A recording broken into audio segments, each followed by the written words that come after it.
주님의 은혜가 함께 하시기를 축복합니다. 우리 오늘 일의 소명 5번째 시간입니다. 우리가 하는 일의 영원한 가치, 이런 제목으로 말씀 나누기로 합니다. 제가 네이버 블로그에 올라온 한 글을 이렇게 보니까 거기에 이런 이야기가 있어요. 브라이언 그린의 엔드 오브 타임이라는 책을 읽으면서 그 책에 나온 이야기. 근데 이제 여기는 그 엔드 오브 타임이라는 말은 종말에 대한 이야기. 그러니까 과학적으로 종말이 어떻게 올 것인가, 어떻게 세상이 이 지구가 만들어지고 어떻게 종말될 것인가. 이 브라이언 그린은 그 분야에 뭐 나름대로 굉장히 알아주는 사람이라고 그럽니다. 근데 이제 거기서 이런 질문을 하여 그 책에 당신이 1년 후에 죽는 것과 당신이 1년 후에 죽는 것과 1년 후에 전 인류가 멸종되는 것 중에 어떤 것이 더 무서운 일인가요? 이렇게. 여러분 어떤 게 더 무서울 것 같아요?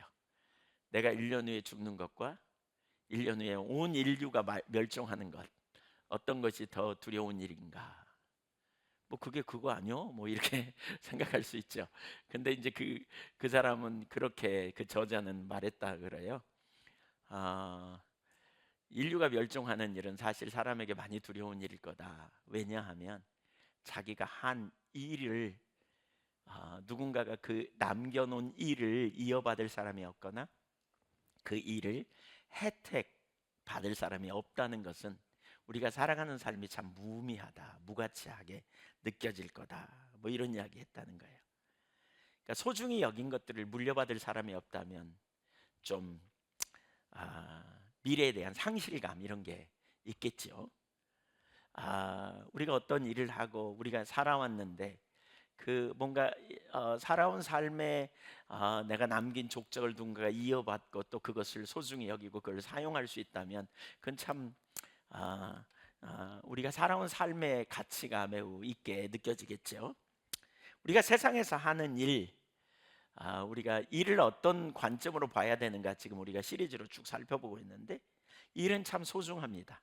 종교개혁자들이 만인 제사장서를 얘기하면서 우리가 하는 직장에서의 일, 삶에서의 모든 일이 다 소중하다 이렇게 여겼습니다.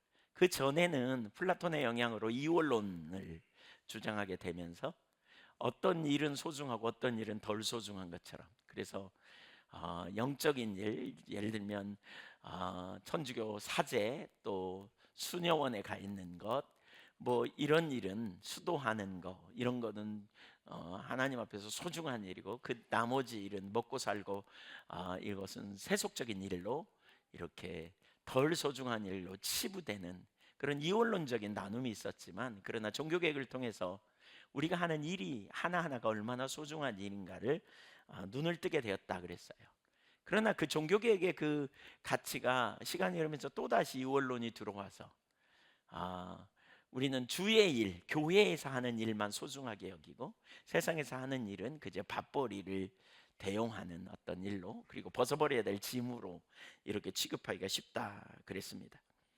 그러나 성경은 우리의 일이 하나님을 섬기는 것이고 또 다른 한편으로는 이웃을 섬기는 그러한 중요한 것임을 우리가 이미 살펴봤습니다. 이제 오늘 우리가 살펴볼 것은 우리의 일은 그러면 이 땅에서 하다가 끝나는 일인가라는 거예요. 근데 사실 많은 사람들이 그런 이해를 가지고 있죠. 오늘날 우리가 사는 이 땅은 우리가 이제 예수 그리스도의 재림과 함께 이 땅은 종말을 구하고 이 땅은 불타 없어지고 우리는 새 하늘과 새 땅으로 옮겨가게 될 거라고 이렇게 생각합니다. 마치 그런 비유를 들죠.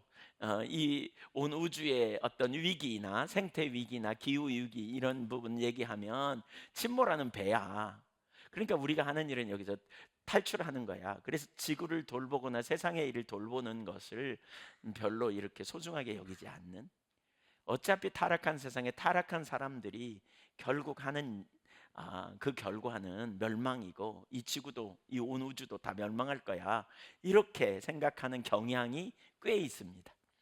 제가 질문해 볼게요. 일부 예배 질문하니까 의외로 그런 생각을 갖는 분들이 많지 않던데, 그런 제가 지금 말한 것처럼 생각하는 분들 손 들어보세요. 아니, 그렇게 들은 분들. 아, 네. 무슨 얘기인지 전달이 안 된 건지 아니면 없는 건지 잘 모르겠습니다. 일부 예배와 마찬가지로 좀 당황스럽습니다. 네. 여러분, 이 땅이 영원히 있을 거라고 생각해요? 이 땅을 끝날 거라고 생각해요?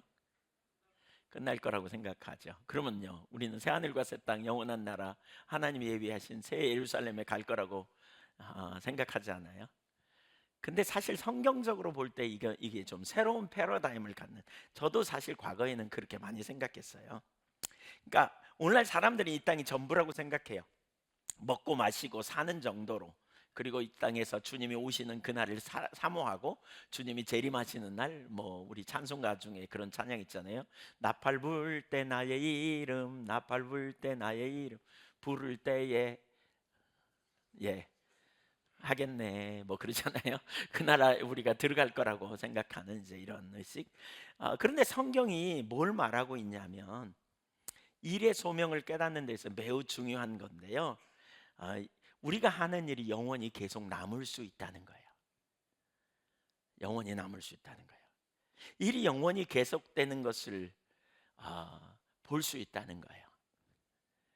그러니까 예수님의 부활의 연속성과 불연속성이 있는데, 무슨 얘기냐면 예수님이 부활하기 이전의 모습과 이후의 모습이 달라졌잖아요.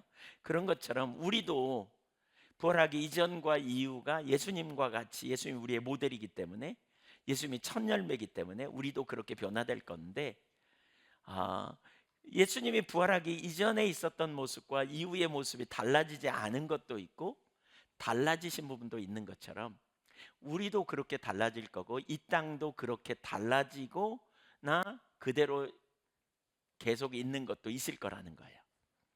네, 좀 한번 보죠. 첫째, 세 가지를 보려고 합니다. 첫째, 예수님의 부활 이전과 부활 후 사이의 연속성과 불연속성. 예, 어려운 단어가 없죠. 연속성이란 말은 계속 연속된다는 말이고요. 불연속성이란 말은 연속이 잘 안 되는 것이 있다, 그런 다른 차이가 있다, 그런 의미예요.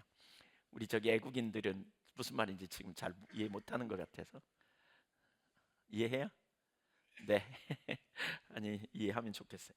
자, 그 밑에 첫째, 예수님의 부활로 새 창조의 역사가 열렸습니다.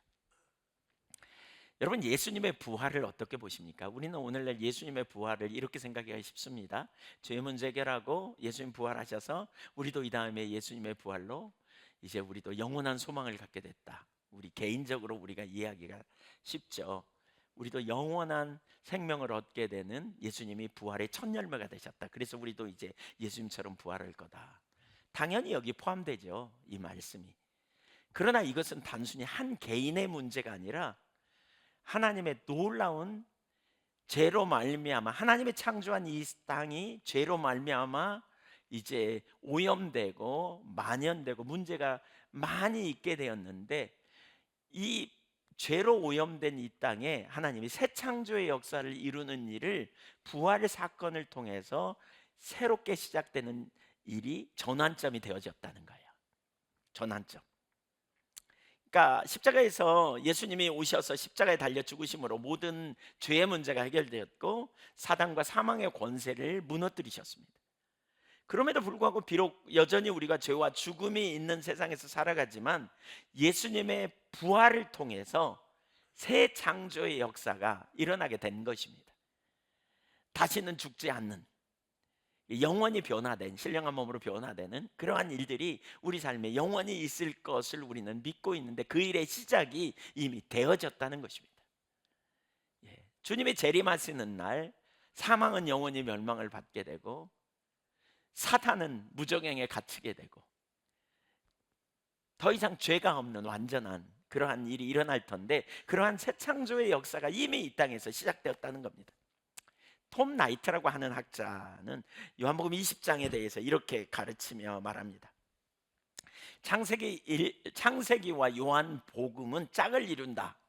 그러니까 두 개를 대조해 보면 상당히 유사성이 많다 이런 표현을 해요. 그러면서 이렇게 말해요. 창세기나 요한복음은 다 태초에라는 말로 시작한다. 그리고 창세기에 보면 여섯째 날, 곧 오늘날 말하면 금요일 날 하나님은 자신의 형상대로 인간을 창조하셨다. 요한복음에서는 금요일에 본디오 빌라도가 예수님을 군중 앞에서 세우고 이 사람이로다 라고 말했다. 금요일 저녁에 하나님은 모든 창조를 다 마치셨는데 예수님은 금요일에 다 이루었다고 말씀하셨다. 즉 아버지가 창조를 마치신 것처럼 아들도 그의 구속 사역을 완수하셨다. 그때 일곱째 날 곧 토요일에 하나님은 안식하시고 예수님은 무덤 속에서 안식하셨다. 그분의 사역은 그렇게 완수된다. 그리고 그 다음 날 주간의 첫날 이른 새벽에 막달라 마리아가 무덤에 가서 무덤이 비어 있다는 것을 발견했다. 이런 사실을 이야기하면서 톰 나이트는 안식 후 첫날 이 의미가 굉장한 의미가 있다고 말해요. 그러니까 뭐라 그러냐면 요한복음의 옛 주간이 끝나고 바로 이날 예수님이 부활하신 바로 이날 하나님의 새로운 창조 세계의 첫날이 시작되었다라고 말합니다. 그러니까 구약 시대에 하나님이 창조하셨잖아요. 창세기 1장에서. 그리고 그것은 보시기에 심히 좋은 땅이었다면 인간이 죄를 범함으로 말미암아 모든 피조 세계가 오염을 받았죠. 오염되었어요. 그래서 악이 만연하고 인간 세상에 죄가 세상을 관연한 그런 여러 가지 현실들이 있는 상황에 하나님께서 이제 독생자 예수 그리스도를 보내시고 예수 그리스도께서 십자가에 달려 죽으심으로 인류의 모든 죄악을 담당하시고 십자가에 달려 죽으셨지만 사흘 만에 다시 부활하심을 통해서 새 창조의 역사가 시작되었다는 거죠. 악이 제거되고 완전한 하나님의 완전한 그 처음 창조하신 것처럼 그러한 창조 세계의 회복이 이루어지는 일이 예수 그리스도의 부활을 통해 시작된 것이라고 보아야 한다는 거죠. 요한복음 20장 19절을 한번 볼까요? 그런 시각으로 우리가 이 구절을 좀 보겠습니다. 시작. 이날 곧 안식 후 첫날 저녁 때에 제자들이 유대인들을 두려워하여 모인 곳의 문들을 닫았더니 예수께서 오사 가운데 서서 이르시되 너희에게 평강이 있을지어다. 이 말씀을 하시고 손과 옆구리를 보이시니 제자들이 주를 보고 기뻐하더라. 그러니까 예수님 부활하신 그날을 보여 안식 후 첫날이에요. 그러니까 한 주간의 예수님의 창조 이후에 새로운 세상이 시작된 것처럼 구약에 보면 창세기에 보면 그렇게 된 것처럼 안식 후 첫날 새일이 시작된 것처럼 창세기 1장과 2장에 바로 요한복음 20장에서 예수님이 십자가 사건을 통해서 이제 부활하신 이후에 새로운 시대가 열렸다는 거예요. 그래서 예수님이 샬롬을 얘기하는 거죠. 평강이 있을지어다. 그러면서 그런 다음에 뭐 하느냐? 예수님이 그러니까 하나님이 인간을 창조하신 다음에 뭐예요? 하나님의 형상으로 인간을 창조하시되 창조하시면서 명령을 주시죠. 뭐예요? 생육하고 번성하고 땅에 충만하라. 온 땅을 다스리고 경작하라. 지키고 경작하라 그랬어요. 그러니까 문화 명령을 주신 것처럼 새 창조의 역사에 하나님과 동역하는 그러한 부섭정, 부통치자로 온 땅을 다스리는 하나님과 함께 동역하는 온 땅을 다스리는 통치자로 부르신 하나님이 이제 다시 한번 새 창조의 역사에 부활 사건을 통해서 제자들을 그 새 창조의 역사에 동역자로 부르셨다는 거예요. 그래서 21절을 읽어볼까요? 21절 시작. 또 이르시되 너희의 평강이 있을지어다. 아버지께서 나를 보내신 것 같이 나도 너희를 보내노라. 그리고 성령을 주심으로 그 사역을 감당케 하시는 거죠. 22절 이 말씀을 하시고 그들을 향하사 숨을 내쉬며 이르시되 성령을 받으라 이렇게 말합니다. 이 톰 나이트는 세계적인 신학자인데 이분은 그래요. 성경이 다 없어져도 두 장은 꼭 가지고 있어야 된다. 두 장. 로마서 8장과 요한복음 20장 이 두 장의 핵심적인 복음의 가치를 우리에게 담아내고 있다. 우리가 어떻게 살아야 될지를 보여준다. 이렇게 표현해요. 근데 그러면서 이게 안식 후 첫날이 되게 중요하다는 거죠. 안식 후 첫날. 이게 새 창조 역사가 시작된. 그래서 예수님의 부활 사건은 단순히 한 사람이 이제 부활의 소명을 우리가 갖고 앞으로도 우리 부활하겠구나, 그리고 이 땅에서 살아내는 정도가 아니라는 거예요. 그것은 새로운 창조의 역사가 이제 주님이 오심으로 말미암아 완전한 그런 죄가 제거되고 악이 제거되고 완전한 회복이 이루어지는 그 세대가 이루어질 것을 말씀하는, 그러니까 그 일이 시작되는 예표로서의 시작되는 부분이라는 거예요. 그런 의미에서 고린도후서 5장 17절은 이렇게 말하죠. 누구든지 그리스도 안에 있으면 새로운 피조물이라, 이전 것은 지나갔으니 보라 새 것이 되었도다. 여기 피조물이라고 번역된 단어는 창조를 의미하는 단어입니다.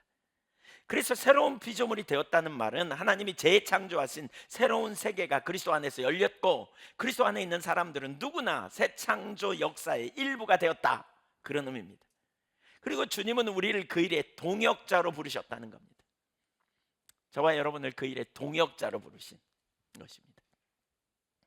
그 일의 동역자로 부르신, 신나는 일이죠. 그렇죠? 우리가 그 일의 동역자로 부름받은. 네, 여러분, 예수님의 부활로 말미암아 죄와 사단과 사망의 권세는 꺾여졌습니다. 그 완전한 실현은 언제 이루어져요? 그리스도의 재림을 통해서 사망은 완전히 끝나고요. 왜? 죽은 자가 다 부활하니까. 그 다음에 사단은 무정행으로 가고 더 이상 죄가 없는 완전한 새하늘과 새 땅이 이루어지는 이런 영역. 이 좋은 단어를 그냥 이단이 갖다 끌어서 가지고 우리가 그걸 요약해서 잘 못 써요. 신천지. 근데 그걸 단어를 써가지고 우리가 그냥 새하늘과 새 땅, 새 예루살렘, 하나님이 약속하신 그 땅이죠. 바로 그 일이 성취되는 일에 저와 여러분을 하나님이 동역자로 부르셨다는 거예요. 아멘. 두 번째, 부활의 첫 열매이신 예수님. 예수님의 부활이 부활의 첫 열매예요. 고린도전서 15장 20절을 보면 이렇게 표현합니다. 같이 읽습니다. 그러나 이제 그리스도께서 죽은 자 가운데 다시 살아나서 잠자는 자들의 첫 열매가 되셨도다 그러잖아요. 첫 열매. 첫 열매는 많은 열매가 앞으로 일어날 건데 첫 번째 열매라는 거예요. 제가 감을 되게 좋아하거든요. 근데 제가 처음 단독 목회 나갔을 때 거기에 감나무가 그렇게 많았어요. 여름 장마가 끝나고요, 이렇게 한참 무덥기 시작할 때 감나무 밑을 제가 되게 많이 서성였습니다. 단감나무가 많았거든요. 이렇게 쳐다보고 다녀요. 어느 날 갑자기 노란 게 있어요. 약간 노란 게. 그럼 올라가서 따보면 되게 이제 벌레 먹어서 노란 게 있고요. 근데 벌레 먹지 않고 노란 게 어느 날 발견돼요. 그 깎아 먹으면 얼마나 맛있는지 몰라. 근데 불행하지 않아요. 하나만 있다는 것으로 불행하지 않아요. 왜냐하면 계속 익을 때니까. 이제 마지막 열매는 좀 불행하죠. 네, 제가 감을 많이 먹어가지고 살이 쪘어요. 네, 원래는 날씬했는데.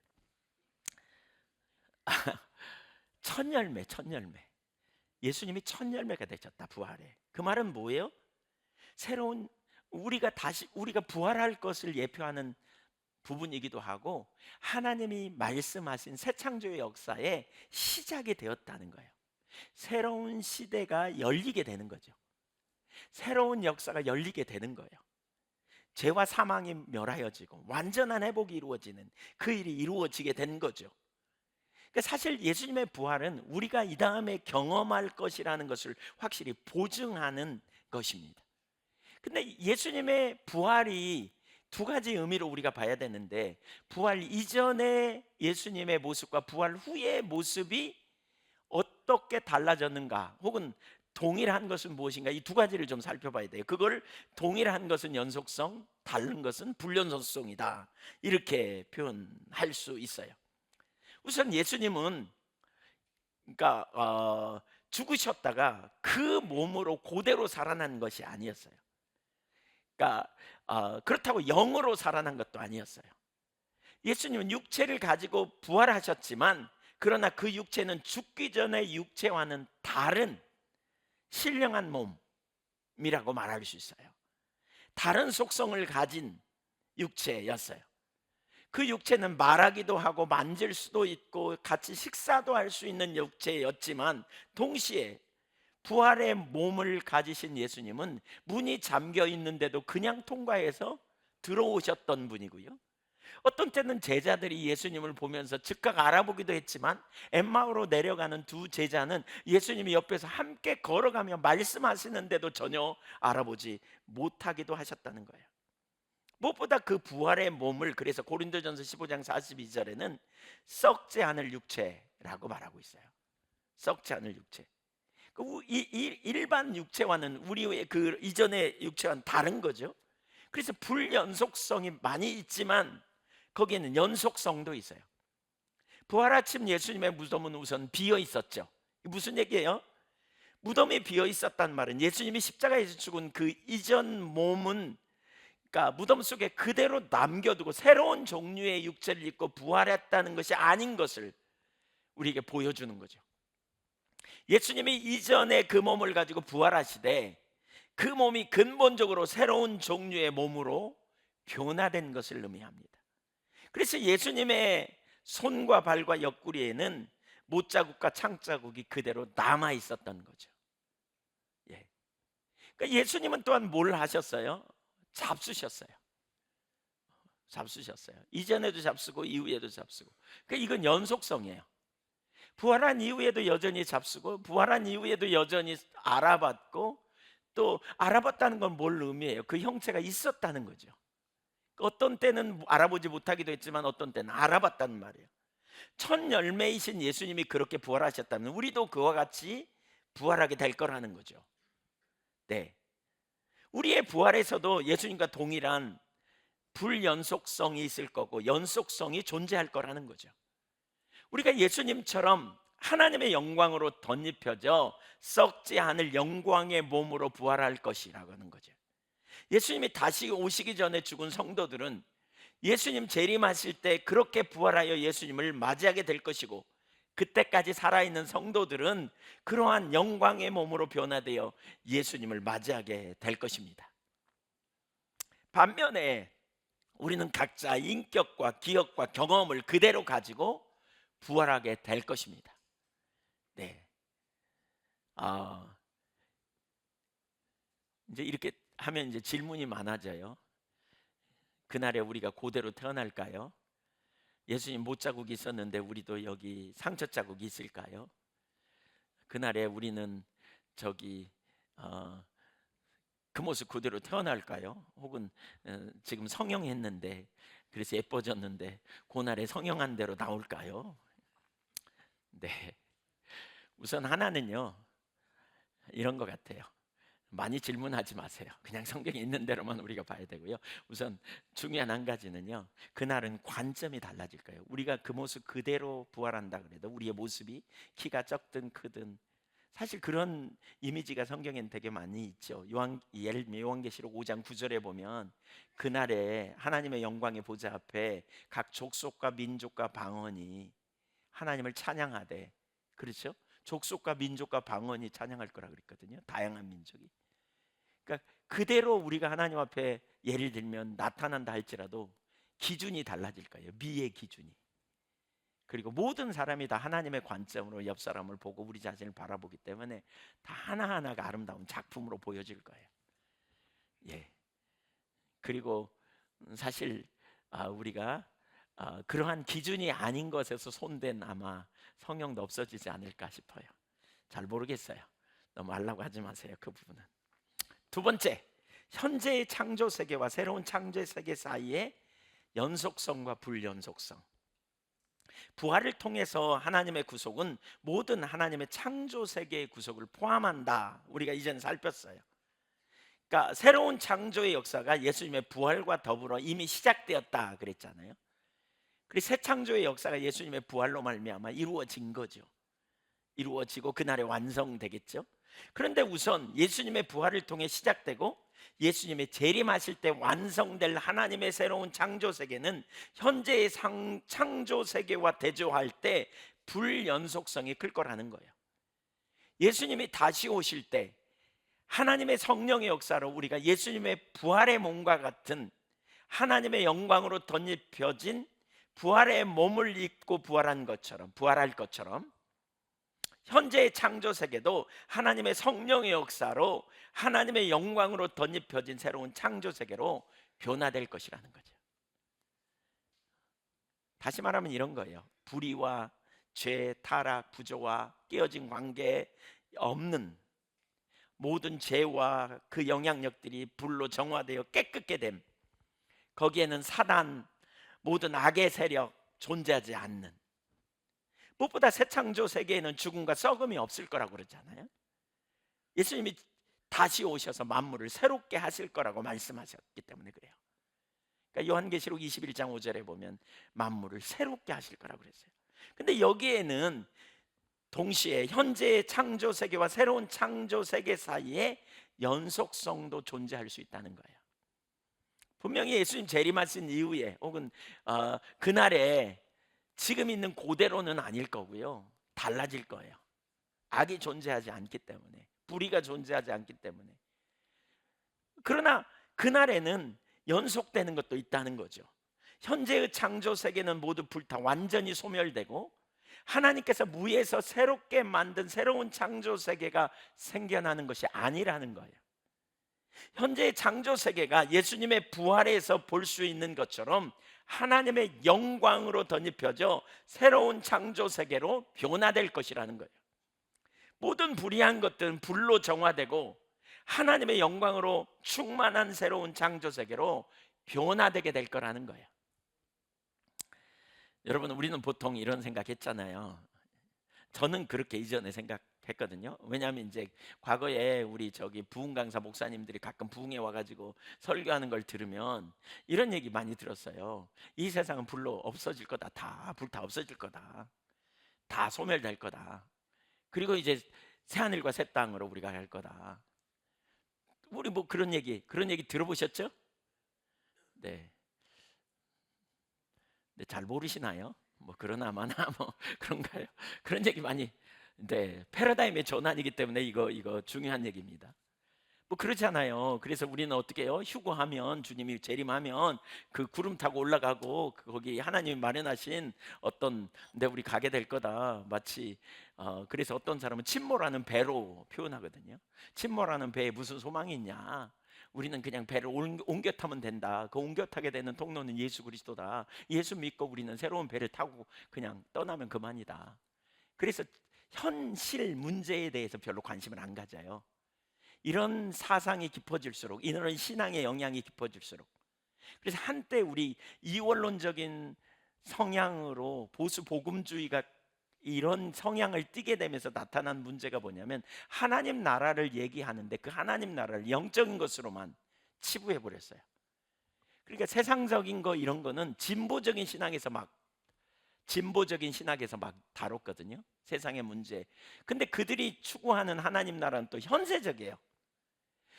하나님 나라는 이미와 아직으로 개념으로 본다면 이 땅에 왔고 올 거라는 두 가지 개념이 같이 있어요. 근데 이제 이렇게 극단적으로 나눠져 있었어요. 그게 뭐의 영향이냐면 나중에 보겠지만 이원론의 문제입니다. 이원론. 성속의 원리 또는 우리는 물질적인 세계와 영적인 세계 이렇게 나눠 가지고. 그래서 예수 믿고 구원받아서 침몰하는 배에서 새로운 배로 옮겨 타는 거다. 하나님이 우리에게 예비하신 새 하늘과 새 땅에 가는 것이다. 이것만이 우리의 목적이다. 이렇게 본 거예요.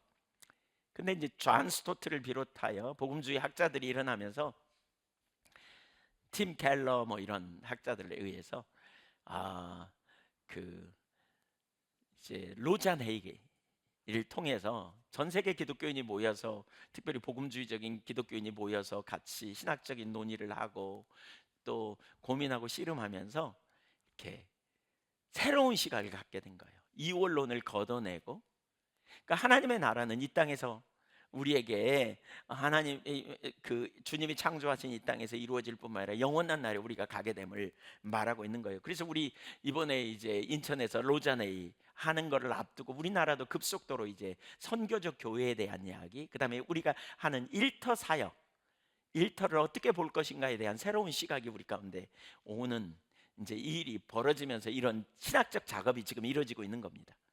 그래서 지구 위기, 환경 위기, 정치적인 문제 뭐 이런 거 그냥 보수 복음주의에서는 이거 취급 안 했거든요. 그동안 안 돌봤어요. 왜? 침몰하는 배에 무슨 소망이 있냐? 어차피 멸망할 건데 이렇게 생각했던 거예요.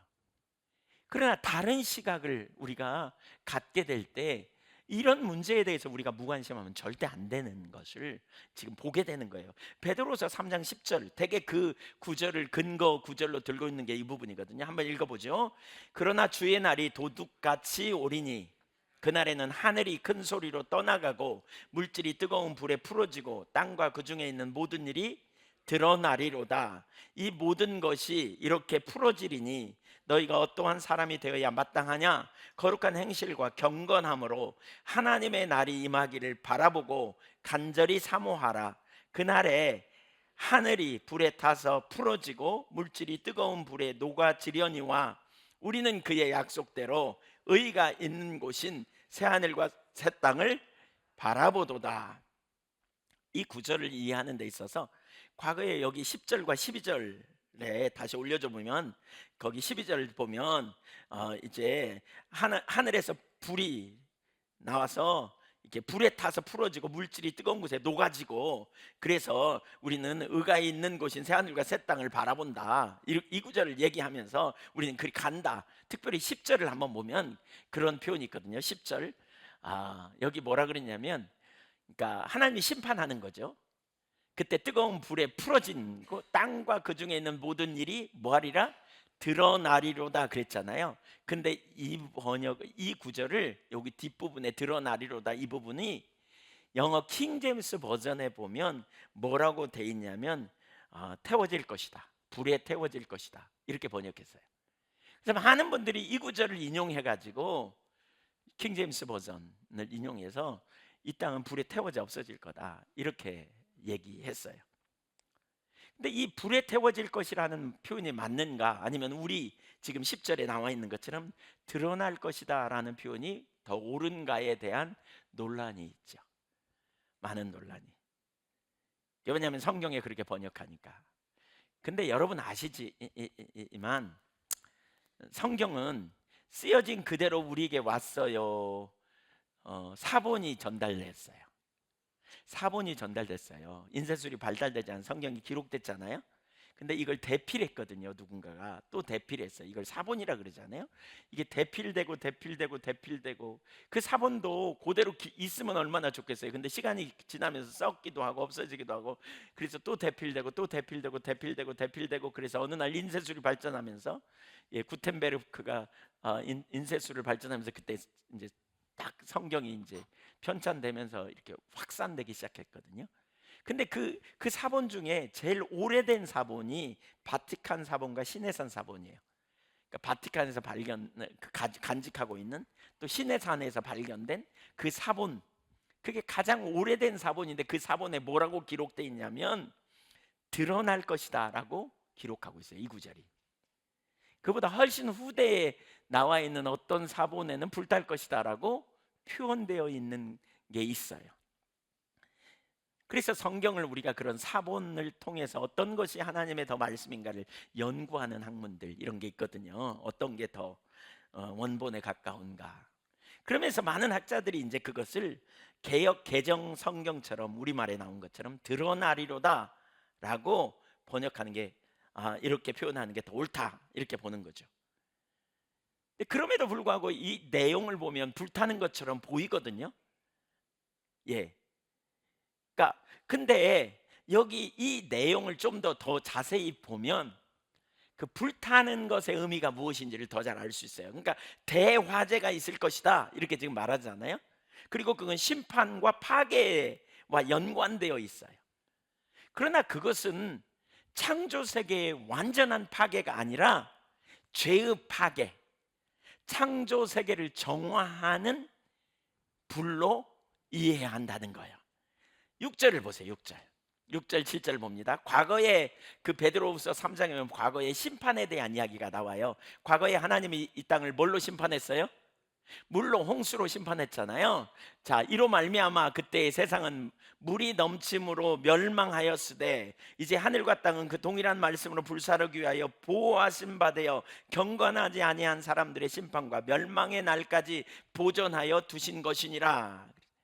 여기 보면 뭘 알 수 있냐면 홍수 때 악한 세상은 홍수로 씻겨 나갔는데 그때 모두 다 멸망한 게 아니라는 거죠. 뭐만 씻겨 나갔어요? 악한 것만 씻겨 나간 거예요. 그러니까 피조물로서 모든 세계는, 하나님이 창조하신 창조 세계는 여전히 남았다는 거죠. 이 구절과 유추해 보면 창조 세계에서 모든 악과 불의의 세상은 하나님의 심판으로 씻겨져 나갈 것이라는 거죠. 바꿔 말하면 불로 태워 없어질 거라는 거죠. 악은. 그리고 악으로 인하여 생겨난 모든 제도와 모든 의식과 모든 그러한 영향력들은 다 태워져 없어질 거라는 거죠. 그렇다면 어떻게 되느냐? 결국 뭐가 남냐? 새로운 창조 세계는 죄가 없고 의가 가득한 완전한 새 창조의 역사가 일어나게 된다는 거죠. 다시 말해서 이 구절에서 묘사된 대화제의 목적은 우주 멸망이 아니라는 거예요. 새 창조를 확립하도록 모든 악을 태우고 파괴해서 우리가 사는 세상에 죄악이 가득한 여러 질서들을 다 정화시키는, 그래서 완전한 하나님의 나라가 회복되는 일을 이루신다는 겁니다. 크리스토퍼 라이트라는 학자도 구약신학자예요. 아주 유명한 구약신학자고요. 아주 뛰어난 분입니다. 크리스토퍼 라이트. 이분은 이렇게 말해요. 불과 파괴의 언어는 창조세계 전체가 없어져 버릴 것을 뜻하지 않는다. 그렇게 이해하면 오해라는 거예요. 오해. 오히려 그 언어는 죄악이 가득한 세상이 홍수로 파괴된 방식을 묘사함을 볼 때 묘사할 때 사용된 언어와 흡사하다. 헬라어로 누오라는 말인데, 홍수로 파괴된 것은 지구 전체가 아니라 죄와 반역의 세계였다. 마찬가지로 최후의 심판으로 파괴될 것은 우주가 아니라 인간의 죄와 반역 및 그것이 초래한 대대적인 손상이다. 그것은 제거하고 정화되는 큰 불이 될 것이다. 그리하여 새로운 창조 세계는 죄가 없고 의로 가득한 장소가 될 것이다. 믿으십니까, 여러분? 이렇게 될 거 믿으십니까? 예, 설교가 어려운가요? 안 어려워요? 네. 네, 네, 네, 감사합니다. 무슨 말인지 아시겠죠? 네, 무슨 말인지 모르겠는가요? 모르겠는 분은 막 인상을 팍팍 써보시면. 아무도 없습니다. 네, 네. 사실 과거에 저는 이제 주일학교 때부터 그렇게 배운 것 같아요. 이 세상은 불로 태워져서 없어질 거. 그러면 이제 우리는 나는 구원 열차 올라타고서 하늘 날아가지요 빵빵 이랬잖아요. 근데 그러니까 이 땅은 존재하지 않는, 없어지는 것으로 이해하는. 근데 이제 여러분, 이게 지금 일터 신학과 관련해서 학자들이 연구하면서 찾아 이제 이런 부분을 하는 거죠. 우리가 이 땅에서 사는 일의 의미가 무엇인가, 어떤 의미가 있는가와 관련해서. 그리고 우리는 이 땅에서, 그렇다면 우리는 이 땅에서, 이 땅은 아무런 소망도 아무런 낙도 아무런 기대감도 없이 그냥 살다가 그냥 우리는 완전히 이제 마음껏 욕심껏 살다가, 혹은 마음껏 우리는 돌보지 않고 살다가, 그래서 막 물도 막 써버리고 막 플라스틱도 막 버리고 잔반 많이 남기고. 네, 기쁜 소식이 있어요. 우리 예한교회 잔반이 확 줄었다는 소식이에요. 네. 네. 그러면 안 되잖아요. 안 돼요. 그러니까 어떤 신학적 근거로 우리가 그러한 삶을 살아야 하는가를 지금 살펴보고 있는 거예요. 이 땅에서 우리가 일하되 어떻게 일해야 되는지, 왜 우리가 다음 세대를 세우는 일과 우리가 각자가 하나님과 동역하면서 일하는 모든 일이 왜 소중하고 왜 귀한지, 이걸 우리가 살펴보는 거예요. 하나님께 현재의 창조 세계를 완전히 멸하지 않으실 이유 중에 하나는 하나님의 창조물이기 때문에 그래요. 선하신 하나님의 창조물이기 때문에. 비록 인간이 죄로 인하여 오염이 되었지만 이 창조 세계는 헬라 철학이 주장하는 플라톤의 이원론에 기초한 그러한 주장하는 것처럼 악한 것도 아니고 그 자체가 신도 아니고, 예, 그 영지주의자들 아니 또 어떤 자들이 그런 표현 하잖아요. 왜 어떤 이단 이 자체를 신처럼, 그 요즘 포스트 모더니즘의 뭐 그런 여러 가지 영향도 있죠. 하나님께서 만드신 하나님의 피조물이며 하나님이 보시기에 심히 좋았더라고 말씀하신 세계입니다. 그래서 예수님의 회복과 관련된 약속을 보면 구원의 성격이 뭐냐면 새롭게 하는 것이라는 거예요. 새롭게 하는 거. 요한계시록 21장 5절을 한번 읽어보겠습니다. 여기 올라올 겁니다. 요한계시록 21장 5절 시작. 보좌에 앉으신 이가 이르시되 보라 내가 만물을 새롭게 하노라 그랬어요. 새롭게 해요. 그러니까 구원의 성격이 뭐냐면 새롭게 하는 거예요. 완전히 없애버리고 새롭게, 이게 아니에요. 예, 새롭게 회복시키는 거예요. 그래서 여기서 말하는 새롭게 한다는 단어의 헬라 원어를 보면 그야말로 새롭게 하는, 다시 회복시키는 이런 의미로 이해할 수 있어요. 자, 이런 개념을 가지고 우리가 고린도전서 3장을 보면 더 잘 알 수 있어요. 고린도전서 3장 12절부터 15절까지 한번 읽어보겠습니다. 만일 누구든지 금이나 은이나 보석이나 나무나 풀이나 집으로 이 터 위에 세우면 각 사람의 공적이 나타날 터인데 그날이 공적을 밝히리니 이는 불로 나타내고 그 불이 각 사람의 공적이 어떠한 것을 시험할 것임이라. 만일 누구든지 그 위에 세운 공적이 그대로 있으면 상을 받고 누구든지 그 공적이 불타면 해를 받으리니 그러나 자신은 구원을 받되 불 가운데서 받은 것 같으리라. 우리는 이 구절에 대해서 보통 이렇게 얘기하죠. 이게 이제 종말에 대한 마지막 날에 대한 예언이잖아요. 우리는 이 구절을 어떻게 해석했냐면 그동안 많이 우리가 주님 일 이 땅에서 열심히 하면 그날에 가서 상급 받을 거다.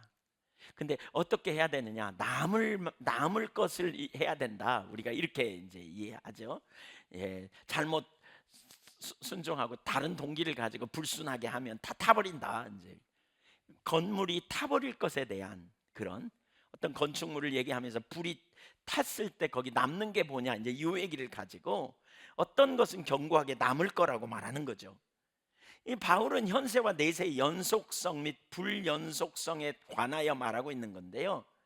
이르 신학 성경 주석 전에 소개했죠. 많은 학자들이 연구해서 이래 신학 성경 주석이라는 책이 나왔거든요. 굉장히 많은 사람이 연구해가지고 그런 관점으로 성경을 바라보는 이 신학 두란노에서 나온 책인데 5권으로 나온 책. 거기에 보면 이 구절을 이렇게 해석해요.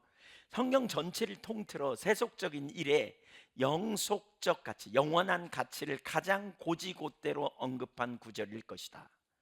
지상에서 우리가 그리스도의 방식을 따라 일을 수행하는 한 이 일은 영원한 가치를 가진다. 하나님께서는 모든 신자들이 어떠한 환경에 처해 있든지 일을 할 수 있도록 부르셨고 그러한 부르심을 성취할 수 있도록 구체적인 은사를 부어주셨다. 하나님께서는 우리가 이 은사를 하나님의 목적에 부합하도록 책임감 있게 사용하길 기대하시며 또한 우리의 일을 점검하실 것이다. 그리고 우리가 하나님께서 주신 은사와 은혜에 힘입어 이 일을 탁월하게 해낸다면 그 일은 영원한 하나님 나라의 일부가 될 것이다. 우리는 고용주에게 인정받거나 혹은 더 많은 급여를 받기 위해 매달리기보다는 이러한 사실의 동기를 부여받아. 이 사실의 동기는 뭐예요? 하나님께 인정받는 하나님의 나라와 영광을 위한 일인 것이라는 사실을 동기로 삼아 최대한 선행을 행해야 한다. 이렇게 표현합니다. 이런 의미의 표현이 되게 많이 나와요, 성경에. 또 다른 좀 보면 예를 들면 사도 바울은 몸의 부활과 창조 세계가 새롭게 되는 것을 같은 용어를 사용해서 표현하고 있는 것을 볼 수 있는데 고린도전서 15장 53절을 한번 볼까요? 거기 이라는 단어, 이라는 말은 this예요. 영어로 말하면 이것이라는 단어예요. 그 다음에 입겠다 이런 단어를 읽어보세요. 각기 4번 나옵니다. 시작. 이 썩을 것이 반드시 썩지 아니할 것을 입겠고 이 죽을 것이 죽지 아니함을 입으리로다. 이 썩을 것이 썩지 아니함을 입고 이 죽을 것이 죽지 아니함을 입을 때에는 사망을 삼키고 이기리라고 기록된 말씀이 응하리라. 예. 이 구절에서 연속성을 강조하기에 우리 몸의 부활을 4번에 걸쳐서 영광의 몸을 입는 것이다 라고 표현해요. 그러니까 부활은 뭐예요? 영광의 몸을 입는 거예요. 몸을 입는 거예요. 예수님이 영광의 몸을 입으신 것처럼 우리도 영광의 몸을 입어요. 그날에 예수님처럼. 그것과 더불어 이라는 단어, this, 이것이라는 단어가 4번이나 사용되는데 이건 뭘 가르치냐면 우리의 부활은 현재 이 몸이 이제 나중에 영광, 그러니까 부활 후에 영광의 몸을 입는 것으로 변화될 거라는 거예요. 그러니까 이 몸이 신령한 몸, 영광의 몸을 덧입는 것으로 변화될 것이다. 그래서 성도들의 부활에서 약함과 죽음을 경험하고 또 썩어져야 될 것들, 자연적인 그런 몸이 소멸되고 완전히 새로운 몸이 창조되는 것을 말하는 게 아니에요. 자연적인 몸이 예수님의 영적인 몸이 소유한 영광과 강함과 썩지 않은 그런 몸으로 덧입혀지게 될 거다. 썩을 것으로 심고 썩지 아니할 것으로 거듭남이요. 그래서 요한복음 고린도전서 15장 42절부터 44절에 보면 우리의 부활의 몸이 무엇인지를 보여주고 있어요. 거기 한번 좀 찾아볼까요? 고린도전 15장 바로 본문 옆이니까요. 42절 한번 볼까요? 어떤 몸으로 변하는지. 죽은 자의 부활도 그와 같으니 썩을 것으로 심고 썩지 아니할 것으로 다시 살아나며 욕된 것으로 심고 영광스러운 것으로 다시 살아나며 약한 것으로 심고 강한 것으로 다시 살아나며 육의 몸으로 심고 신령한 몸으로 다시 살아나느니라. 우리가 이렇게 변화될 거라는 거예요. 이렇게 변화되는.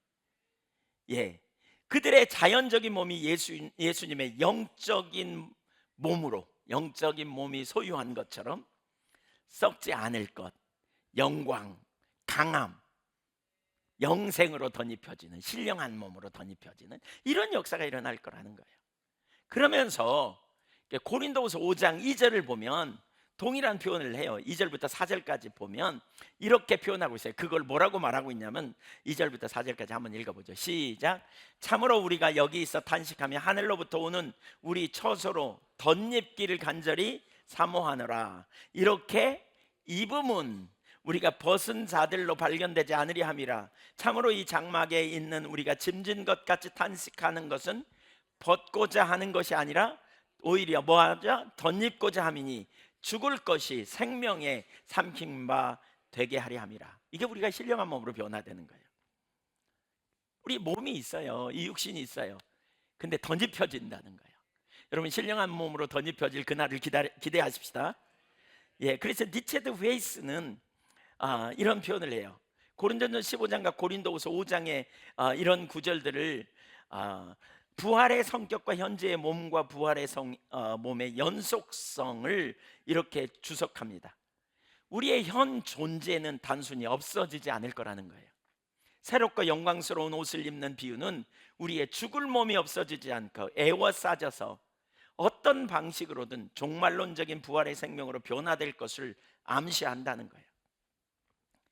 이것이 창조 세계를 그러니까 버리시는 것이 아니라 그것을 구속하시는 하나님의 신비한 계획의 일부임을 우리에게 보여주는 거라는 거예요. 부활 때 우리의 흠 많은 몸이 변화되어 불멸을 입을 때 죄와 죽음의 세력에 대한 하나님의 오래된 약속이 성취될 때이다 라고 표현합니다. 예, 완전한 성취, 회복 일어날 거라는 거예요. 이런 회복을 기대하십시다. 아멘. 세 번째, 마지막 세 번째입니다. 연속성은 우리의 일이 영원한 가치가 있는 것을 보여줍니다. 왜 지금 불연속성과 연속성과 불연속성 계속 살폈잖아요. 근데 이제 연속성이 의미하는 바가 뭐냐? 그러면 우리가 이 땅에서 하는 일이 영원히 남을 거라는 거예요. 그래서 가치 있는 것이라는 거예요. 그러니까 새 창조와 하나님의 새 창조 세계와 현재의 창조 세계 사이에서 불연속성이 훨씬 클 거라는 거예요. 그 세계는 예수님의 부활처럼 하나님의 영광으로 옷입혀진 새로운 창조 세계가 될 거라는 거예요.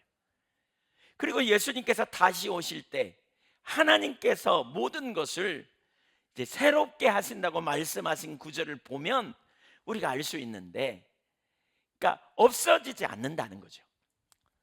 그래서 이 동시에 두 세계 사이에 연속선도 존재하는데, 그럼 현재의 창조 세계와 새 창조 세계 사이에 존재하는 연속성이 존재할 때 그것이 무슨 뜻인가 하는 거예요. 이거예요. 요약하면 이런 거예요. 우리의 일과 관련해서요, 그러니까 우리가 이 땅에서 주님 안에 성령의 인도를 따라 행한 모든 일들이 그 새로운 창조 세계, 새 창조의 역사 속에 남을 거라는 거예요. 여기에 우리 일의 가치가 있는 거죠. 여기서 우리가 하는 일의 소중함을 우리가 알 수 있어요. 그러니까 그것과 관련해서 아주 중요한 핵심 구절이 오늘 우리가 읽은 본문이에요. 이제 오늘 우리 읽은 본문으로 돌아가요. 고린도전서 15장 58절이 바로 그걸 가르쳐요. 우선 고린도전서 15장을 무슨 장이라 그래요? 부활장이라 그러죠. 예수님의 부활에 대해서, 우리의 부활을 가르치는 거죠. 이 구절을 다 말한 다음에 다시 오실 때 있을 성도들의 부활에 대해서 말한 다음에 맨 마지막에 이렇게 권면해요. 그러니까 부활을 염두에 두고 우리는 다시 오실 주님과 함께 부활할 거다, 이걸 염두에 두고 이 구절을 읽어봐야 돼요. 읽어볼까요? 다시 한번 시작. 그러므로 내 사랑하는 형제들아, 견실하며 흔들리지 말고 항상 주의 일에 더욱 힘쓰는 자들이 되라. 이는 너희 수고가 주 안에서 헛되지 않은 줄 알미라. 그러니까 무슨 얘기예요? 우리가 부활할 거니까 여기서 견고하게 흔들리지 않고 항상 주의 일에 더 힘써라. 왜냐하면 너희 수고가 주 안에서 헛되지 않는다, 이런 말이에요. 그런데 우리는 이 구절을 보통 어떻게 해석하죠? 많은 경우에 그동안 우리는 이 구절을 이 땅에서 우리가 주님을 위해 헌신하고 희생한, 수고한 많은 일이 상급받을 거야. 그러니까 주님의 나라를 위해, 주님의 일을 위해 복음을 전하고 교회에서 열심히 헌신하고 봉사하고, 또 하나님이 기뻐하시는 뜻이라면 거기 가서 열심히 헌신하고 봉사하고 이렇게 일해. 그러면 상급받을 거야, 이런 의미로 우리가 이해했다는 거죠. 아니, 저도 그랬어요. 네. 그런데 사실 이 구절의 의미를 자세히 보면 그거보다 훨씬 포괄적이에요.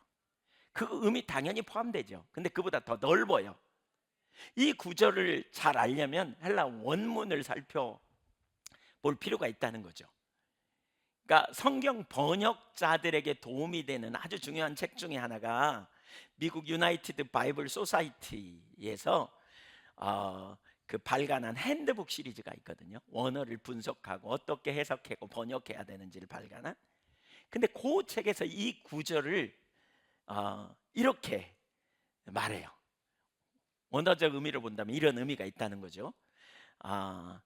주 안에서 너희의 수고가 헛되지 않는다는 구절은 너희가 기독교인으로서 일할 때 너희의 일이 헛되지 않을 것이라는 의미다.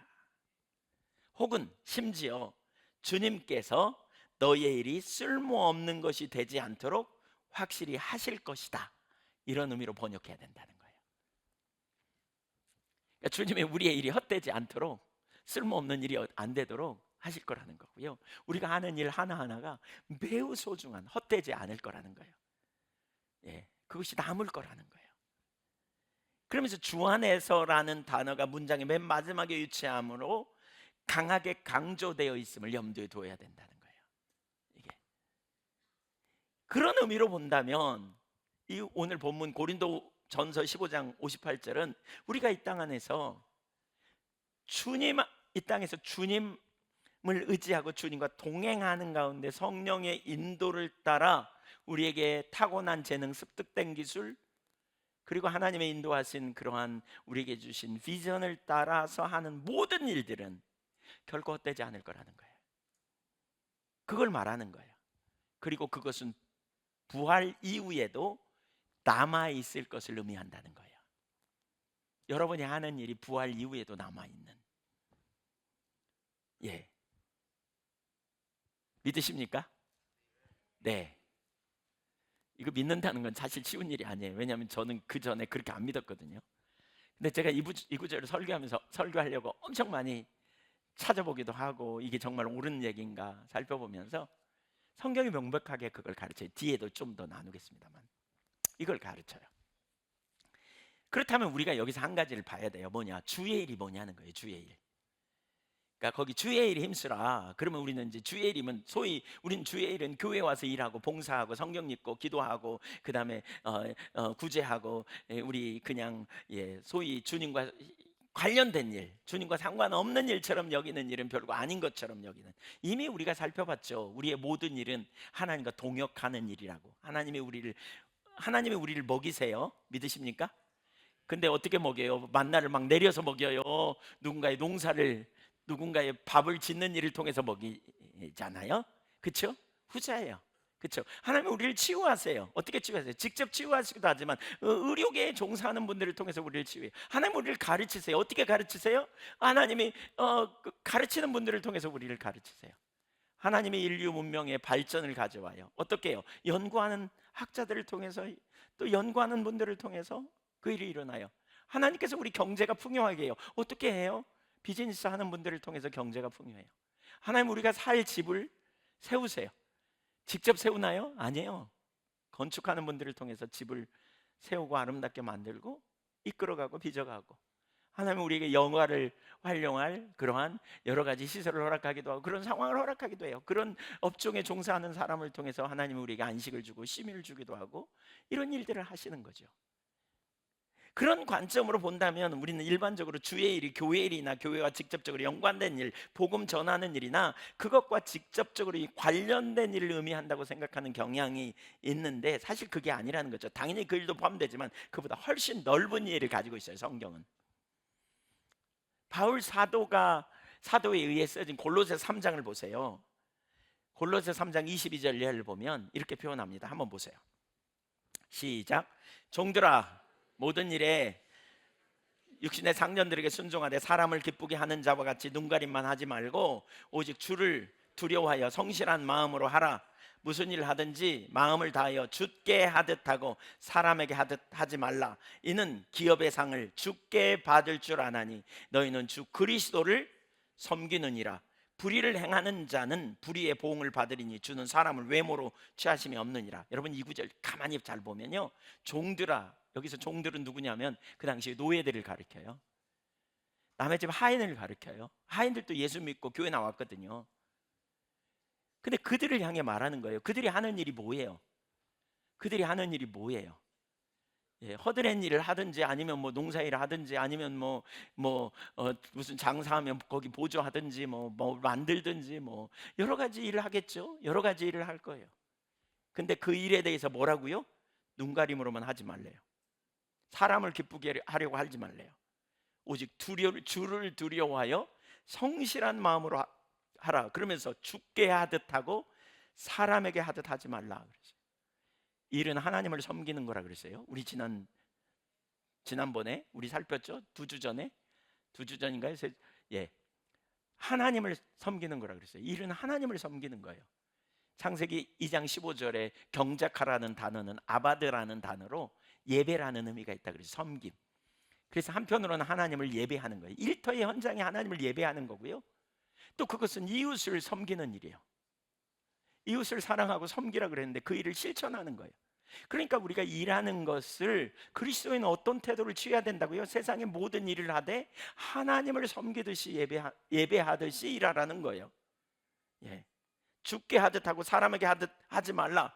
놀라운 사실은 이는 기업의 상을 주께 받을 줄 아나니 그랬어요. 주님이 그렇게 성실하게 하는 자를 상 주신다는 거예요. 너희는 왜 그래야 되느냐? 주 그리스도를 섬기기 때문에. 그리스도가 기뻐하는 삶이 뭔지 얘기해요. 그래서 불의를 행하는 자는 불의의 보응을 받는다. 사람은 외모를 취하지 않는다. 여기 보면 뭘 얘기하고 있어요? 주의 일이 무엇인지를 우리에게 가르쳐요. 당연히 교회 안에서 교회와 연관된 일, 주님의 영광을 위한 어떤 일들 다 연결돼요. 다 포함되죠. 그러나 그 일만이 아니에요. 우리는 폭넓게 봐야 된다는 거예요. 우리가 주님의 부르심을 받고 주님이 기뻐하시는 그러한 어떤 재능과 달란트를 가지고 섬기는 모든 일이 다 주의 일로 여겨야 한다는 거예요. 그런 관점으로 고린도전서 15장 58절을 읽어본다면 우리가 세상에서 하는 모든 일이 다 소중한 거죠. 하나님 예배하는 일이고, 하나님 섬기는 일이고, 하나님 영광을 위한 삶으로 우리가 나아갈 수 있는 거예요. 이웃을 섬기는 일이라는 거예요. 그렇다면 여기서 말하는 주의 일은 주님 안에서 우리가 주님의 인도하심을 따라 혹은 주님의 영광을 위해서 주님과 동역하는, 아까 다양성적인 다양한, 그렇게 주님과 동역하는 모든 일을 말하는 거죠. 그래서 톰 나이트 같은 학자들 비롯하여 수많은 학자들이 하나님의 사람들이 우리가 이 땅에서 예수님 안에서 성령의 인도를 따라하는 모든 일들은 다 소중하고 그러한 일들이 창조 세계에 남아있게 될 거라고 말합니다. 그것이 성경의 가르침이라는 거죠. 우리가 하는 이 모든 일이 소중한 일이라는 거예요. 그래서 우리는 여기서 일의 중요성을 보는 거예요. 하나님께서 우리를 이 새 창조의 역사를 위해 동역자로 부르셨고요, 요한복음 20장이 말하는 것처럼 하나님께서 예수님을 보내신 것과 똑같이 예수님이 우리를 보내시면서 우리는 예수님의 부활로 시작된 이 새 창조의 역사에 하나님과 함께 동역하는 동역자로서 삶의 현장에서, 일의 현장에서 우리가 나가야 한다는 거죠. 그러니까 이 말은 우리의 힘과 노력으로 하나님 나라를, 새 창조 역사를 일구어 나간다는 게 아니에요. 제가 나중에 이 부분 더 자세히 나누겠지만, 우리가 일을, 하나님의, 내가 하는 일을, 직장에서의 일을 하나님의 보내심을 받은 것으로 인식한다면, 여러분 그런 일이 벌어진다면 무슨 일이 벌어지냐면요, 그때부터 여러분은 하나님의 은혜를 구해야 돼요. 하나님의 능력을 구해야 돼요. 하나님의 전략을 구해야 돼요. 하나님의 지혜로 그 일을 더 잘할 수 있게 하나님이 하실 거예요. 때로는 우리가 하나님의 뜻대로 직장에서 살려고 할 때 억울한 일을 경험하기도 하고 무시받기도 하고, 얼마든지 그런 일이 있을 수 있어요. 그러니까 하나님을 의지하여 기도해야 돼요. 제가 목회하면서, 목회를 예로 들으면 이게 좀 이해될 수 있을지 모르겠습니다. 제가 할 수 있는 범위가 있고 할 수 없는 일이 되게 많습니다. 어떤 때는 생각하면 잠이 안 와요. 어젯밤에도 제가 어제 늦게 왔거든요.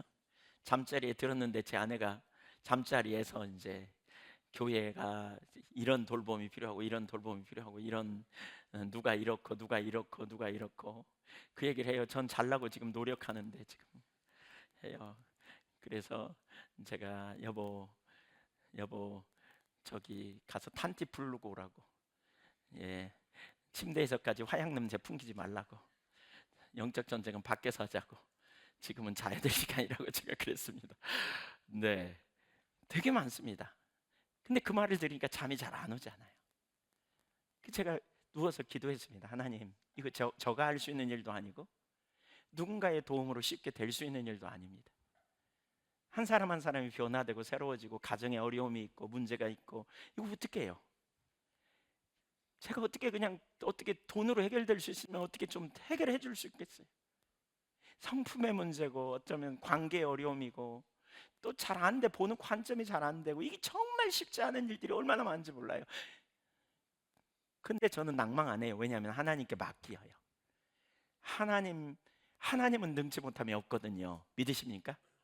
하나님은 완전한 능력이 있으세요. 여러분, 하나님이 얼마나 크십니까? 저는 우리가 이 담벼락 밑에서 항상, 불가능이라는 담벼락 밑에서 항상 그냥 노심초사하는 삶이 아니라 그 담벼락을 뛰어넘는, 좀 확 어느 날 뛰어넘어 봤으면 좋겠어요. 그 너머에 있는 하나님의 능력, 그 하나님의 완전한 능력, 우리를 사랑하셔서 하늘 권리를 포기하고 내려오신 그 능력, 우리는 그분을 신뢰하기 때문에 현실 속에서 아무리 어렵고 아무리 힘들고 아무리 고통스러워도 도저히 불가능할 것 같지만, 우리 주님이 우리를 보내셨고 우리 주님이 함께 하신다면 능치 못함이 없는 걸 우리는 봐야 돼요. 그게 하나님 자원으로 사는 거예요. 오늘 일부 예배 마치고요, 기도하는데 직장 생활하면서 너무 힘들고 지친 사람, 주의 뜻대로 살려고 하는데 지친 사람 기도해 주라고 그런 마음을 주셨어요. 제가 한없이 마음이 동질의식이 느끼면서 너무 안쓰러운 마음도 들기도 하고, 그러면서 기도가 되더라고요. 근데 한편으로 하나님이 내가 너희와 함께 있겠다고, 그러니까 나를 신뢰하고 나오라는 거예요. 나를 의지하여 나오라는 거예요. 우리가 일하는 게 힘들고 어렵고 상황이 요즘 또 타락한 시대여서 일터 현장이 너무 억압이 많고 또 차별도 있고 또 너무 욕심이 작동하여 착취를 하기도 하고 당하기도 하고 어떤 때는 비윤리적인 문제들도 막 생기고, 그런 상황 속에서 어떻게 우리가 이 일을 하나님이 주신 가치로 여기고 하나님 나라의 영원한 소중한 하나님이 내게 보내신 그러한 일이라고 여기며 우리가 살아갈 수 있겠어요? 주님의 은혜 아니면 불가능해요. 은혜 아니면.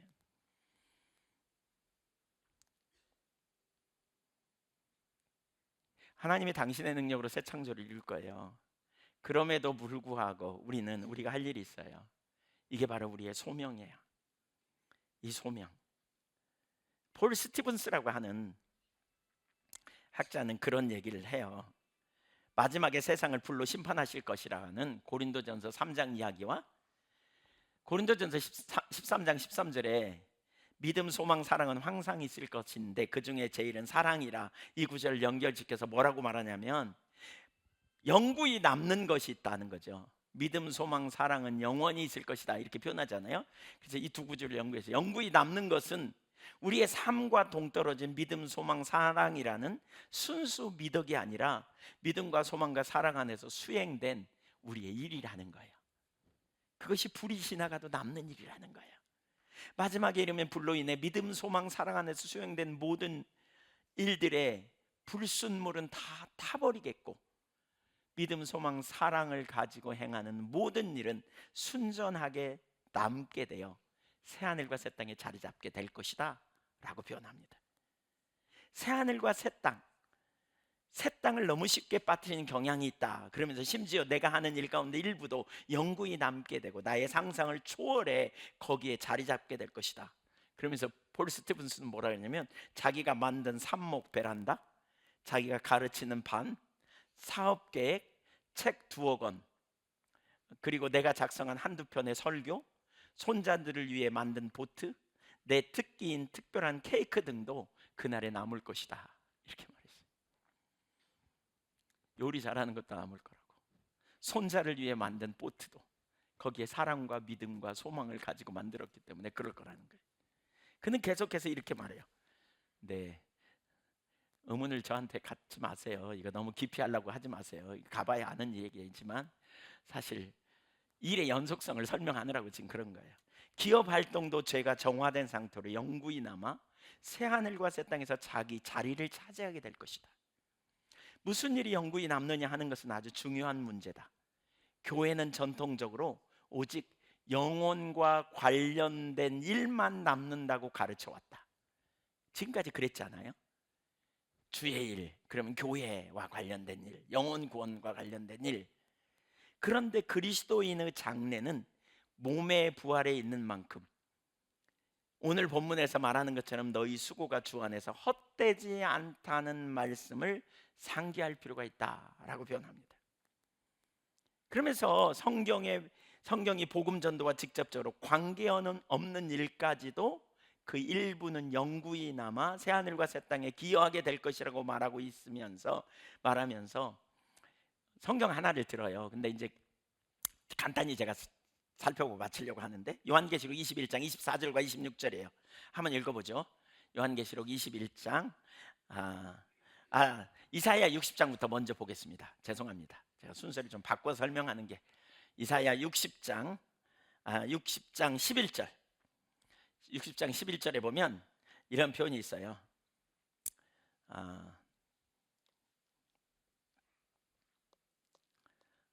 펴주시죠. 같이 읽죠. 시작.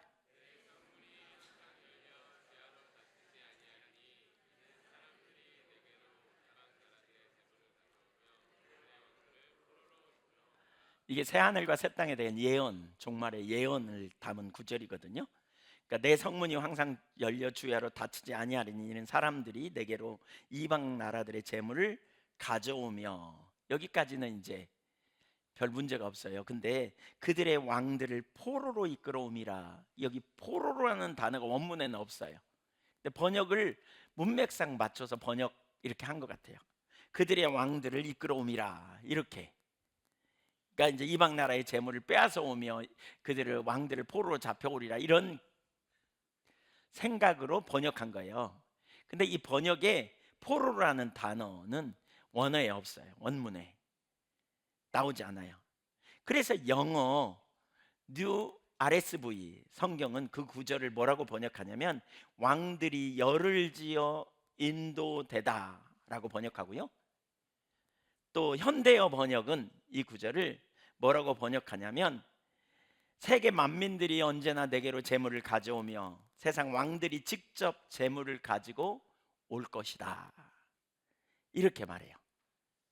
이 구절, 이 관점을 염두에 두고 이 구절과 연관돼서 요한계시록 24장 이제 21장 24절과 26절을 보면 연결하고 한번 생각해 보세요. 시작. 만국이 그 빛 가운데로 다니고 땅의 왕들이 자기 영광을 가지고 그리로, 땅의 왕들이 들어가리라 그런 거죠. 근데 이게 자발적인 들어감을 얘기하는 거예요. 열방의 사람들이, 왕들이 자기 영광과 권세를 가지고 들어올 거라는 거죠. 26절도 똑같은 얘기입니다. 시작.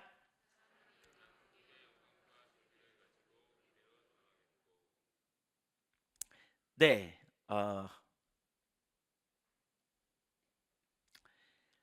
이 구절은 이 땅의 왕들이 그들의 영광을 가지고 새하늘과 새 땅에 가지고 갈 것이라는 말이고요. 수많은 민족들이 영광과 명예가 하나님의 거룩한 도시에서 발견되게 될 거다, 그런 의미입니다.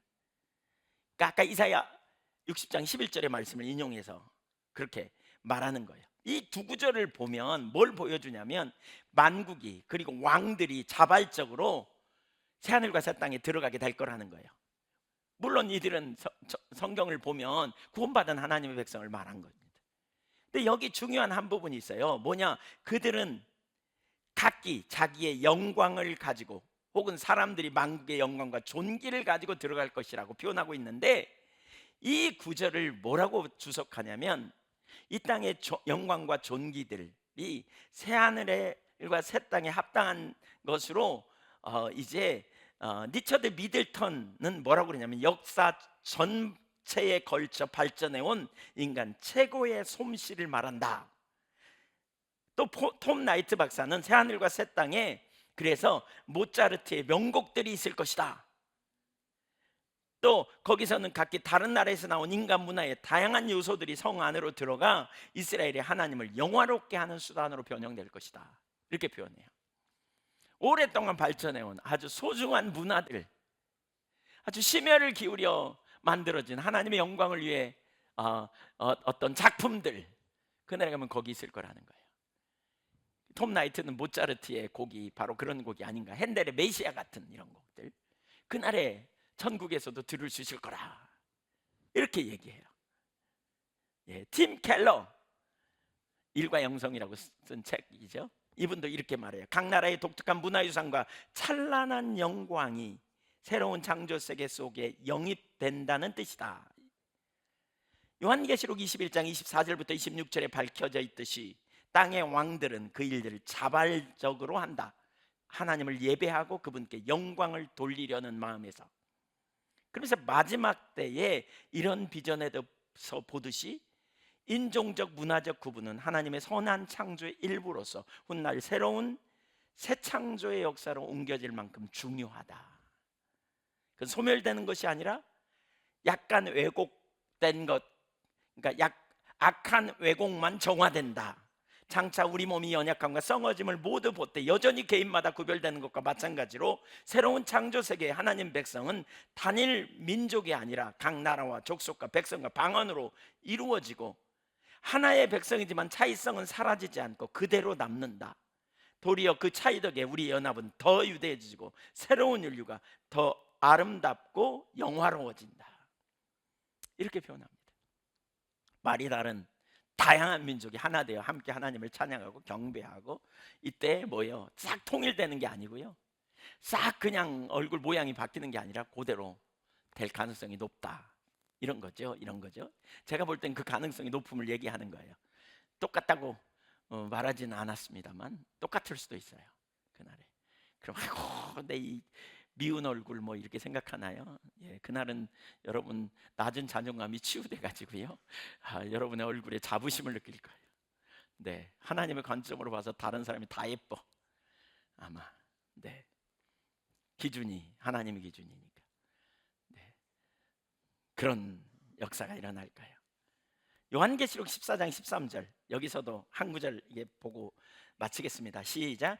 또 내가 들으니 하늘에서 음성이 나서 이르되 거룩하라, 기록하라. 지금 이후로 주 안에서 죽는 자들은 복이 있도다 하시매 성령이 이르시되 그러하다. 그들이 수고를 그치고 쉬리니 이는 그들의 행한 일이 따름이라 하시더라. 그들이 행한 일이 따른다. 이건 어떻게 번역할 수 있냐면 그들의 행위가 그들을 따를 것이다 라는 말입니다. 이 땅에서 어떻게 살았는지 따라온다는 거예요, 우리의 행위. 그래서 그리스도인의 삶에 지울 수 없는 도장을 찍을 것이라는 의미라는 거예요. 폴 스티븐스는 그렇게 얘기해요. 그러니까 우리가 이 땅에서 사는 것이 얼마나 중요한지 모른다는 거예요. 여러분이 하시는 일이 무엇이든지 하찮은 일은 없어요. 마약 만드는 일 아니면 다 소중해요. 예. 여러분이 하는 모든 일의 소중함을 깊이 깨닫게 되기를 축복합니다. 소중해요. 그리고 그 일이 영원히 남을 수 있다는 거예요. 그렇다면 우리는 우리가 하는 일에 대해서 되게 많은 여러 가지 생각이 되게 많을 수도 있는데, 하나님이 우리에게 맡기신 일, 하나님이 기뻐하시는 일에 우리가 어떠한 태도와 어떠한 자세로 접근해야 되는지 보십시오. 일터에서 우리는 하나님의 은혜를 구하고, 아까 제가 나눴죠. 하나님의 능력을 힘입고 하나님의 지혜를 힘입고 하나님 앞에서 예배하듯이 우리가 대하는 모든 일을 소중히 여기고 그것을 통해 하나님께 영광을 돌리고 이웃을 섬기는 그러한 믿음, 소망, 사랑으로 우리가 그러한 행하는 모든 일이 얼마나 소중하고 귀한 일인지, 여러분이 가정에서 일을 하는 모든 일도 너무너무 소중하고 귀한 일이고요. 네, 그것이 영원한 가치가 있는 것임을 믿으시고요. 여러분이 하는 일에 대하여 이렇게 별 볼 일 없다고 생각하는 생각도 내리시고요. 그 일에 대한 자부심도 가지시면 좋겠어요. 하나님 앞에서 나는 보내심을 받은 자로서 소중한 일이라는 일의 가치를 깨닫고 성실하게 행함으로 말미암아 영원한 가치가 있는 하나님 나라의 일에 동참하는 그러한 저와 여러분이 되기를 주님의 이름으로 소원합니다. 기도하겠습니다.